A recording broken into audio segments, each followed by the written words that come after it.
talked about multicellular organism, plasma membrane and cell wall. What are multicellular organism? An organism which is made up of number of cell is called multicellular organism. वो organism जो कई सेलों से बने होते हैं उन्हें कहते हैं हम multicellular organism. Example of multicellular organism: human being, animals, big animals जैसे cow, dog, so on, plants. Properties of multicellular organism कि क्या क्या properties हैं? सबसे first properties is many cell constitute the organism. बहुत सारे सेल को मिलाकर organism बनता है. There is division of labor in multicellular organism. Multicellular organism में क्या होता है, जो काम होता है हर एक सेल के लिए वो डिवाइड होता है. Some organism have cell of various kind. कई ऑर्गेनिज्म ऐसे होते हैं जिनमें क्या होता है, अलग अलग प्रकार के सेल होते हैं. For example in human being variety of cells are present. For example blood cell, muscle cell, nerve cell, etc. Number of cells are present in human beings. All cells have different appearance and structure and their function are also different. Example लेते हैं human being, बहुत सारे cell उसमें present है, nerve cells है, blood cells है, muscle cells है, number of cells are present. ठीक है. अब हर एक सेल का अपना अपना स्ट्रक्चर होता है, अपना अपना अपीयरेंस होता है और हर एक सेल के अपने अपने फंक्शंस भी अलग अलग होते हैं. अब next topic is plasma membrane. क्या है प्लाज्मा मेम्ब्रेन? अगर एक ये फिगर है, अगर आप इसको देखेंगे तो अगर हम क्या है, प्याज का एक पेल ले, प्याज का एक छोटा सा पेल उतार ले उसका और उसको हम माइक्रोस्कोप में देखें तो हमें इस टाइप का स्ट्रक्चर दिखाई पड़ेगा. ये जो है एक बॉक्स टाइप का, ये क्या है, एक सेल है. ठीक है. और इसके चारों तरफ जो ये वॉल सी दिख रही है ये है प्लाज्मा मेम्ब्रेन. प्लाज्मा मेम्ब्रेन के अंदर होता है liquid type, fluid type material, ये कहलाता है साइटोप्लाज्म और बीच में होता है न्यूक्लियस. तो मेन 3 कंपोनेंट्स हमें नजर आ रहे हैं. अब हम पढ़ेंगे what is plasma membrane. Plasma membrane क्या है? इसको हम सेल मेम्ब्रेन भी कहते हैं. It is also called cell membrane. It is thin delicate living outermost covering of cell. क्या है ये? थिन है, डेलिकेटेड है, लिविंग है, आउटर कवरिंग है सेल की. ठीक है. क्या क्या है इसमें? थिन है, पतली सी होती है, डेलिकेट होती है और लिविंग होती है, आउटर कवरिंग ऑफ सेल. और ये क्या काम करती है? Ensure the protection of cell. Cell को क्या करती है? प्रोटेक्ट करने का काम करती है. It is selectively permeable membrane. क्या होती है? सिलेक्टिविटी परमिएबल मेम्ब्रेन होती है.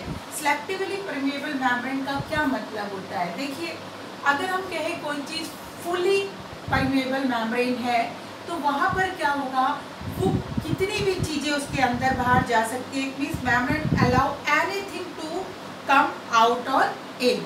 उसमें से कोई भी चीज़ बाहर निकल सकती है और कोई भी जा सकती है. लेकिन सिलेक्टिवली परमिएबल मेम्ब्रेन में केवल सिलेक्टिव चीज़ ही क्या होगी, या तो सेल के अंदर एंटर हो सकती है या उससे बाहर निकल सकती है. आप जो मूवमेंट है सब्सटेंस का, भाई क्या चीज़ वो अंदर जाने देगी, क्या चीज़ बाहर आने देगी, सिलेक्टिवली परमिएबल मेम्ब्रेन वो डिपेंड करता है 2 प्रोसेस में. Number 1 is diffusion and number 2 is osmosis. What is diffusion? Diffusion होता है exchange of gases from higher concentration to lower concentration. Exchange मतलब गैस का इधर से उधर जाना. कहाँ कहाँ? हायर कंसंट्रेशन मतलब जहाँ पर ज़्यादा है गैस और जिस जगह कम है वहाँ पर चले जाना, ये कहलाता है डिफ्यूजन. ठीक है. दूसरा मूवमेंट है ऑस्मोसिस. ऑस्मोसिस है एक्सचेंज ऑफ वाटर या कह सकते हैं liquid from higher concentration to lower concentration. जहाँ पर कंसंट्रेशन ज़्यादा है, ज़्यादा अमाउंट में लिक्विड है उसका क्या, या वाटर है उसका लोअर कंसंट्रेशन की तरफ बढ़ जाना कहलाता है डिफ्यूजन। अब मूवमेंट ऑफ किस चीज का मूवमेंट होता है प्लाज्मा मेम्ब्रेन के में? मूवमेंट होता है किस चीज का? Movement of CO2 and O2, oxygen का एंड कार्बन डाइऑक्साइड का मूवमेंट होता है प्लाज्मा मेम्ब्रेन में, ठीक है। और इसको कह सकते हैं डिफ्यूजन होता है किस किस गैस का? Carbon dioxide gas and oxygen gas. जहाँ अगर ये आउटर में ज़्यादा, एनवायरनमेंट में ज़्यादा है तो वहाँ से ये एंटर करेगी सेल के अंदर, और अगर सेल के अंदर ज़्यादा है, हाई कंसंट्रेशन है, तो ये एनवायरनमेंट की तरफ मूव करेगी। इसी तरीके से मूवमेंट्स ऑफ सब्सटेंस इन, अब सब्सटेंस का, ठीक है ना, अंदर या बाहर जाना। ऑस्मोसिस में क्या होता है? वाटर जो होता है बाहर का, अगर बाहर कंसंट्रेशन क्या है? वाटर का ज़्यादा है, अगर वाटर की अमाउंट ज़्यादा है, सॉल्यूट ज़्यादा है, सॉल्वेंट कम है, सॉरी सॉल्वेंट ज़्यादा है, सॉल्यूट कम है, तो क्या होगा?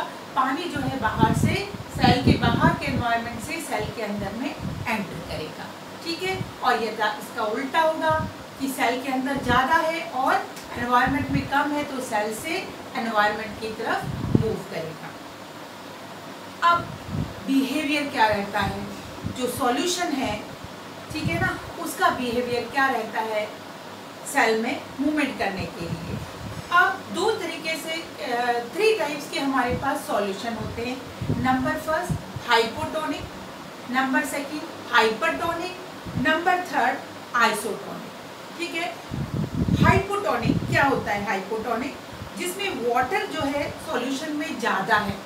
हाइपोटोनिक मीन्स वाटर ज़्यादा है और जो चीज़ उसमें घोली गई है सॉल्यूट जो है वो कम है, वो कहलाता है हाइपोटोनिक। अब हाइपोटोनिक में क्या होगा? जब ये सेल के अंदर एंटर करेगा, पानी बाहर ज़्यादा है और सेल में कम है, तो पानी का जब मूवमेंट क्या होगा? सेल के अंदर होगा, तो सेल का साइज इंक्रीज हो जाएगा, सेल बढ़ जाएगा, इसमें क्या हो जाएगा? स्वेलिंग आ जाएगी, सेल में वो मोटा हो जाएगा। इसी तरीके से हाइपरटोनिक होता है जब सॉल्यूट जो है ज़्यादा है और सॉल्वेंट कम है, एनवायरनमेंट में सॉल्यूट ज़्यादा है, मीन्स पानी तो कम है और सॉल्यूट ज़्यादा है। उस समय क्या होगा? सेल की क्योंकि कंसंट्रेशन सेल में ज़्यादा है, तो क्या होगा? मूवमेंट जो होगा वाटर का वो सेल से बाहर की तरफ होगा, और इस वजह से क्या होगा? सेल का साइज डिक्रीज हो जाएगा, और ये कहलाता है हाइपरटोनिक, ठीक है।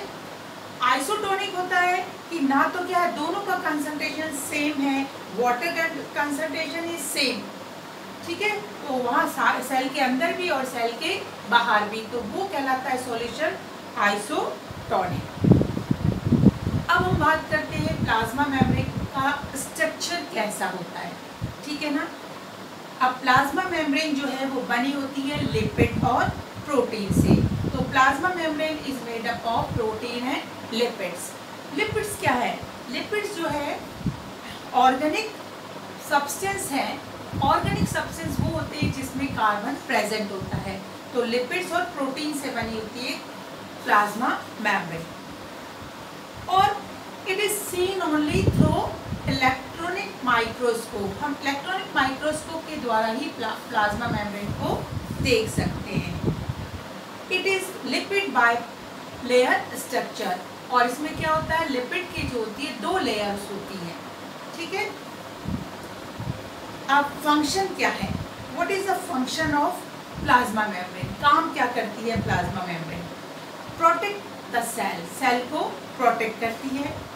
Number second movement of substance in और आउट, जो सब्सटेंस है उसका मूवमेंट बाहर, अपने से बाहर या अंदर की तरफ करती है। और फ्लेक्सिबल होती है, flexibility enable cell to engulf food. कई बार क्या होता है कि फ्लेक्सिबल होती है जिससे क्या वो खाना खा सके, जैसे कि एग्जाम्पल है अमीबा। अमीबा सिंगल सेल है, तो वो क्या करती है, मैंने बताया था उसका कोई शेप नहीं होता, तो क्या होगा? सिंगल सेल बाहर जब उसको कोई खाने का पार्टिकल नजर आता है तो उसके चारों तरफ वो क्या करती है? उस पार्टिकल को घेर लेती है और उस फूड को इनटेक कर लेती है। Next is cell wall. अब सेल वॉल क्या है? सेल वॉल जो है वो केवल और केवल प्लांट सेल में पाई जाती है, एनिमल सेल में नहीं होती है। Number first, cell wall is present in plant cell only. Rigid होती है मतलब कठोर है, और कहाँ होती है? Outside the plasma membrane, plasma membrane के बाहर होती है, ठीक है। नॉन लिविंग होती है और परमेबल है, मतलब वहाँ तो क्या थी? सेलेक्टिवली परमेबल थी, हियर इज परमेबल मेम्ब्रेन होती है, और मेड अप ऑफ सेलुलोज से बनी हुई होती है। तो हमें क्या पता चला? सेल वॉल जो है वो प्रेजेंट होती है केवल प्लांट सेल में, रिजिड कवरिंग होती है, नॉन लिविंग थिंग होती है, ठीक है ना, और मेड अप ऑफ सेलुलोज की बनी हुई होती है। अब what is the function of cell wall? Cell wall का फंक्शन क्या है? Provide structural strength to the cell को क्या करती है? स्ट्रेंथ प्रोवाइड करती है, और prevent bursting of cell in hypotonic solution, cell को बर्स्ट होने से, फूटने से रोकती है। जैसे कि सपोज करो हाइपोटोनिक सॉल्यूशन में बाहर कंसंट्रेशन ज़्यादा है, तो पानी अंदर की तरफ बहेगा, सेल के अंदर जाएगा, पानी जाएगा तो सेल का साइज क्या होगा? इंक्रीज होगा, और पानी जाएगा सेल का साइज और इंक्रीज होगा, और एक पोजीशन ऐसे आएगी कि सेल बर्स्ट हो सकता है, तो उसको ये रोकती है, प्रिवेंट करती है। अब हमने पढ़ा cell wall and cell membrane, और दोनों का डिफरेंस क्या रहा? डिफरेंस सबसे पहले सेल वॉल जो होती है प्लांट्स में प्रेजेंट होती है, cell wall is present in plants, and cell membrane is present in both plants and animals. Cell wall is non living, cell membrane is living. Cell wall is permeable and cell membrane is selectively permeable. Cell wall is rigid, cell membrane is delicate and flexible. Okay, तो ये difference था cell wall और cell membrane में। Okay, यहाँ पर हमारा ये आज हमने पढ़ा सेल वॉल, सेल मेम्ब्रेन, ठीक है। ये आगे हमारे काम आएंगे, तो इनको अच्छे से कि इनका फंक्शन क्या है और डिफरेंस इंपॉर्टेंट है। डिफरेंस क्या है? Difference between cell wall and cell membrane. Okay, have a nice day, good bye.